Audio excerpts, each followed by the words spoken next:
Ekspektasi para member yang gagal WD, yang susah WD ini kan, wah akhirnya ada DPR ini kan, wah pertama dielulukan, tolong Pak, tolong Pak, tolong Pak ya.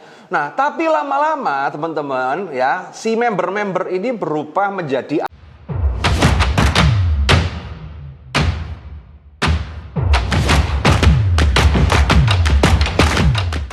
Usaha dengan kartu kredit. Join Credit Card Revolution.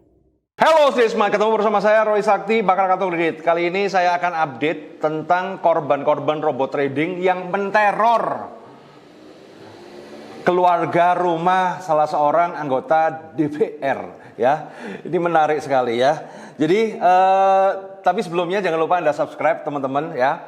Jadi bisa dibilang kalau saya update di bulan Mei 2022 ini robot trading posisinya viral blast sudah, polisi sudah hampir selesai, mau P21, Fahrenheit ya juga masih pemeriksaan, DNA Pro masih pemeriksaan, kemudian Evotrade sudah P21, terus kemudian yang bertahan ini masih ATG dan Net 89, yaitu yang nggak jelas seperti apa. Nah, ini menjadi sebuah perang yang berkepanjangan teman-teman dan mulai ngelantur ya.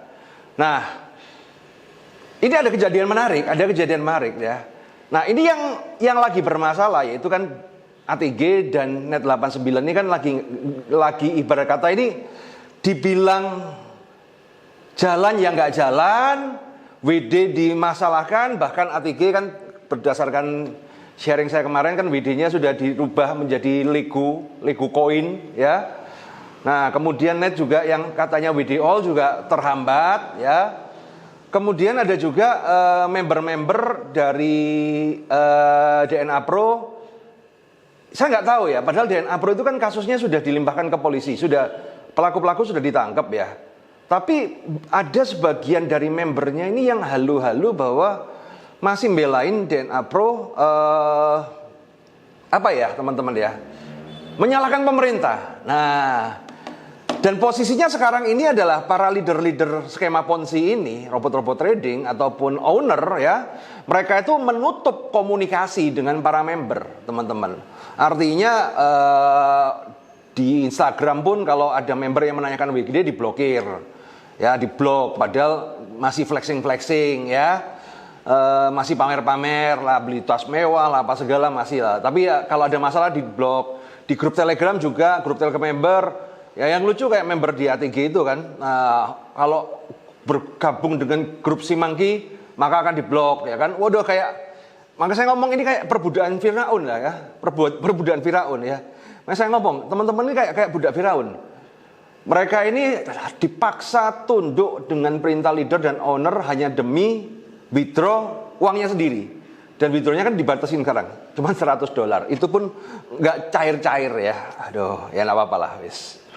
Saya mau marah-marah enggak lah, saya kasihan lah. Nah, jadi di saat seperti ini negara itu seperti apa ya teman-teman? Meninggalkan para korban dari investasi bodong.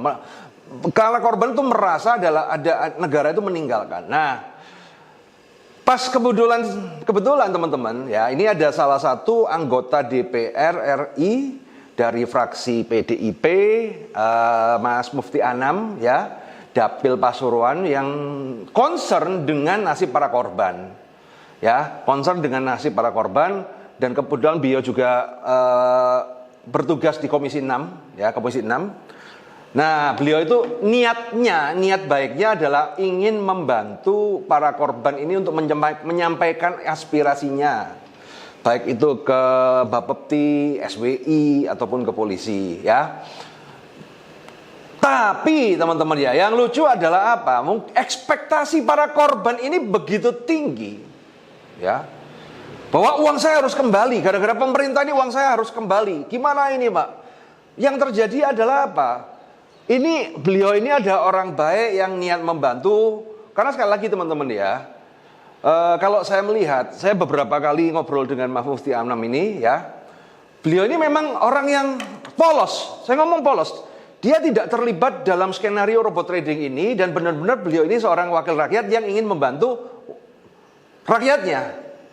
Kenapa sih? Karena banyak yang berkeluh kesah di DM tentang robot trading. Nah, tapi kan Anda harus paham teman-teman, di DPR itu nggak punya dia semua, kecuali Pak Mufti Anam ini ketua DPR atau ketua partai, baru kekuasaannya luar biasa. Kan beliau ini kan anggota DPR. Artinya di DPR itu kan ada ratusan ya, ada ratusan anggota DPR. Satu orang yang bersuara tidak akan merubah apapun teman-teman ya. Nah, ini yang terjadi. Tapi beliau itu ada niat baik untuk membantu, ya. Nah, problemnya adalah ekspektasi para member yang gagal WD, yang susah WD ini kan, akhirnya ada DPR ini kan, wah pertama dielulukan, tolong Pak ya. Nah, tapi lama-lama teman-teman ya, si member-member ini berubah menjadi anarkis, ya, berubah menjadi anarkis. Ini saya lihat dari postingan dari storiesnya Pak Mufti Amam, ini ya, saya bacakan. Kepada member Robot Trading, kami telah memperjuangkan apa yang menjadi aspirasi teman-teman semua melalui mekanisme yang tersedia, ya. Jadi, beliau ini memperjuangkan aspirasi Anda melalui mekanisme yang tersedia. Tidak perlu sampai mengontak semua keluarga saya. Loh, ini kan minta tolong apa teror ini ya, teman-teman ya. Di pondok, karena tidak ada hubungannya dengan masalah aspirasi ini. Tidak perlu juga mendatangin rumah keluarga saya untuk menyampaikan aspirasi. Kelihatannya ini member-member ini udah apa ya? Saya ngomong ini putus asa ya, putus asa kemudian nyamperin rumahnya Pak Mufti Anam ya. Bahkan ada yang mendatangi rumah ibu saya yang pastinya tidak paham masalah ini. Wah, ini member-member ini geblek. Karena hampir semua inspirasi melalui DM telah saya rekap, tidak semua ya karena ribuan, dan secara substansi hampir sama. Mohon dimaklumin, kami juga punya privacy. Ya ini kan lucu teman-teman ya. Jadi para korban-korban ini ya saya serba salah ya, saya nggak bisa menyalahkan mereka ya. Mereka ini berekspektasi terlalu besar terhadap Pak Mufti Anam. Problemnya Anda harus paham teman-teman. Kalau cuma satu orang bersuara ya, itu nggak akan ada gunanya. Saya istilahnya tidak mendiskreditkan beliau. Saya yakin Pak Mufti Amam sudah bekerja maksimal. Cuman kan problemnya feeling saya ya teman-teman ya, feeling saya ya. Pak Mufti ini kayak perawan di sarang penyamun deh. Karena apa? Robot-robot trading ini kan saya yakin jaringannya dari pejabat DPR itu banyak lah. Bahkan ada jaringan-jaringan yang ada partai tertentu ya. Deket lah ya. Nah, berdasarkan informasi yang masuk ya, cara mereka ini diduga teman-teman ya, diduga, bisa iya bisa enggak ya. Karena kadang-kadang saya tahu tapi tidak bisa membuktikan ya. Jadi saya ngomong diduga ya. Jadi cara mereka ini, cara robot trading ini mencari apa ya? Mencari backingan ya. Itu adalah dengan memberikan saham kosong robot trading. Misalnya saya jadi DPR, ketua DPR. Wes Pak, tak kasih saham kosong Pak. Jadi Anda seolah-olah kayak transfer nyetor misalnya 100 juta misalnya gitu kan. Nah nanti kan tiap bulan Anda dapat bagi hasil dari robot trading ini gitu loh. Nah secara tidak langsung mereka kan setelah menerima gratifikasi gitu teman-teman, otomatis ada imbal baliknya ya. Itulah kenapa kasus robot trading terutama yang masih ada teman-teman ya, ini terkesan alot sekali ya, karena kemungkinan saya tidak tahu ya, bisa enggak ya. Ini leadernya, ownernya jago ya kan, intinya dia memberikan saham kosong ke beberapa orang posisi penting ya. Artinya kalau sampai ini kebongkar ya polisian, ya mungkin dibongkar maka nanti kasusnya akan merambat bahwa pejabat-pejabat ini akan kena, karena itu sama dengan mendapatkan gratifikasi, kurang lebih seperti itu ya. Bisa ya, bisa enggak, diduga teman-teman ya. Nah, yang saya kasihan adalah Pak Mufti ini bergerak sendirian teman-teman, karena tidak ada anggota DPR lain yang concern masalah ini. Dulu ada Pak Ahmad Syaroni, tapi kan beliau lagi sibuk dengan urusan Formula E ya, mungkin beliau lagi sibuk atau gimana saya nggak tahu ya. Mereka dulu sering bersuara, tapi sekarang saya lihat anggota DPR yang lain seolah-olah nggak mau tahu teman-teman ya. Nah, jadi ini menarik. Menurut Anda bagaimana? Coba gini loh ya. Saya juga kasihan dengan korban-korban ini, tapi ya gini loh teman-teman ya. Ketika ada seseorang yang niat bantu Anda, Jangan ekspektasinya terlalu berlebih dan kemudian membuat menuntut bahwa Anda berhak ditolong. Kalau dia tidak mampu kemudian Anda maki-maki dia. Ini membuat Anda itu males tolong. Kadang-kadang saya ngurusin orang-orang korban-korban ini, kita susah payah nolong, susah payah apa, ternyata masih maki-maki aja, masih nuntut terus ya kan, masih apalagi kan Pak Mufti Anam seorang DPR yang kita tahu sendiri ya teman-teman ya. Konotasi DPR itu menggeneralisasi DPR tuh ya you know lah. Ah lu DPR tuh cuman terima duit doang, tidur doang, nonton gambar video porno ya kan, itu kasusnya itu. Kan nggak semua seperti itu. Tapi ketika ada 1-2 orang yang baik hati mau berusaha kan tetap pada mekanisme yang ada teman-teman. Jadi bijaklah ya. Nah, kalau Anda mau protes, kalau Anda mau teror teman-teman ya, jangan ke Pak Mufti Anam.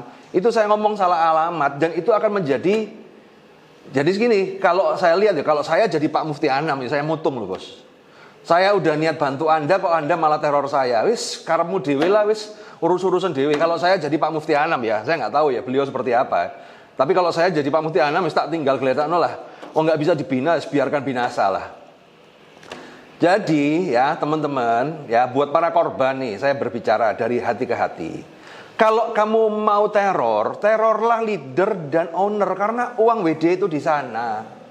Nah, kemudian bagi robot trading yang sudah terungkap sama polisi yang sedang berperkara di Bareskrim, kalau kamu ngepusnya ke Bareskrim dong. Push supaya ini cepat dilakukan, cepat disita-sita-sita. Nanti ya kan dari sitaan itu diserahkan ke pengadilan. Ketika nanti pelakunya diputuskan bersalah, nanti minta pada hakim lewat paguyuban supaya dana Anda dikembalikan. Itu yang benar. Nah, kalau kamu ngajukan seperti ini, ya yang nolong Anda ya motong lama-lama, teman-teman, ya. Ya. Itu aja deh ya. Semoga ini bisa bermanfaat, teman-teman. Sekali lagi ya, saya turut bersimpati dengan korban ya. Cuman kita juga nggak bisa apa-apa karena kita nggak pegang kekuasaan apa-apa. Yang bisa berjuang itu Anda korban. Perjuangkan hak Anda dengan cara yang benar, dengan skenario yang benar.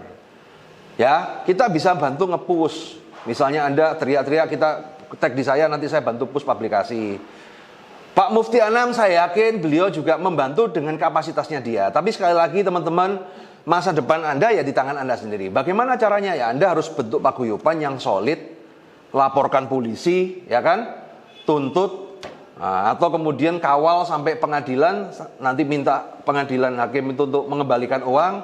Itu cara yang benar. Tapi kalau kamu menyalahkan pemerintah, menyalahkan Pak Jokowi, menyalahkan Pak Mufti Anam, menyalahkan siapa, itu tidak ada gunanya, ngabisin waktu, dan nggak bakal Anda cair, teman-teman. Nggak bakal cair dengan cara seperti itu. Jadi kalau Anda sebagai korban, jadilah korban yang cerdas. Tahu bagaimana caranya merebut kembali duit Anda. Ya. Nah, problemnya kadang-kadang Anda itu korban, ya, tapi masih belani leader sama owner. Makanya saya nggak salah. Korban-korban yang masih belani leader sama owner itu saya ngomong budak Fir'aun. Wong ownernya aja flexing dengan uangmu kok kamu masih belani, kan ya sudah. Ini kan apa nggak perbudakan zaman modern ini kan? Aduh ya. Jadi para budak Firaun cepat bertobat ya. Uang Anda itu di tangan owner, di tangan leader, bukan di tangan pemerintah. Sukses selalu buat teman-teman semuanya dan semoga WD Anda cair. See you.